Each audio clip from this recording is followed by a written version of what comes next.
పుష్ప 2 సినిమాలో అల్లు అర్జున్తో చిందులేసి బీటౌన్ చూపును తన వైపు తిప్పుకునేలా చేసింది డాన్సింగ్ క్వీన్ శ్రీలీల. కిసిక్ సాంగ్తో కేక పుట్టించిన అమ్మడికి నార్త్ బెల్ట్ సూపర్ అటెన్షన్ ఇచ్చింది. దీంతో ఆఫర్లను పిలిచిస్తోంది బాలీవుడ్. ఇప్పటికే సైఫ్ అలీ ఖాన్ కొడుకు ఇబ్రహీం అలీ ఖాన్తో కలిసి ఫోటోలకు పోజులిచ్చి బీటౌన్ ఎంట్రీకి రెడీ అయినట్టు హింట్ ఇచ్చింది ఈ భామ. అయితే ఇబ్రహీంతో కాకుండా కార్తిక్ ఆర్యన్తో సినిమా సెట్ చేసుకుంది శ్రీలీల. భూల్ భులయ్యా 3 వంటి భారీ హిట్ తర్వాత అనురాగ్ బసు దర్శకత్వంలో ఒక మూవీ కమిట్ అయ్యాడు కార్తిక్ ఆర్యన్. ఇందులో శ్రీలీల హీరోయిన్ గా కన్ఫర్మ్ అయింది. ఇంకా టైటిల్ ఖరారు చేయని ఈ సినిమాను లవ్ అండ్ రొమాంటిక్ గా తెరకెక్కిస్తోంది టీ సిరీస్. ఈ ఏడాది దీవాళికి ఈ సినిమాను ప్రేక్షకుల ముందుకు తీసుకురాబోతున్నారు మేకర్స్.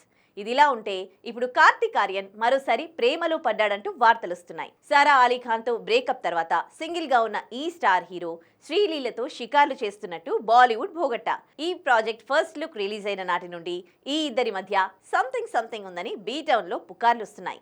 దానికి తోడు రీసెంట్లీ కార్తిక్ ఆర్యన్ ఫ్యామిలీ పార్టీలో శ్రీలీల కనిపించడం హాట్ టాపిక్ అయింది. ఆ పార్టీలో శ్రీలీల డాన్స్ లేయడం, కార్తిక్ తన ఫోన్లో ఆమెను క్యాప్చర్ చేసిన వీడియోలు నెట్టింట్లో చక్కర్లు కొట్టడంతో ఇద్దరి మధ్య వస్తున్న రూమర్లకు మరింత బలాన్నిచ్చినట్లయింది. అయితే ఇండస్ట్రీలో ఎవరైనా హీరోయిన్లు కలిసి నటిస్తే ఇలాంటి పుకార్లు కామన్. మరి ఈ రూమర్లకు శ్రీలీల చెక్ పెడుతుందేమో చూడాలి.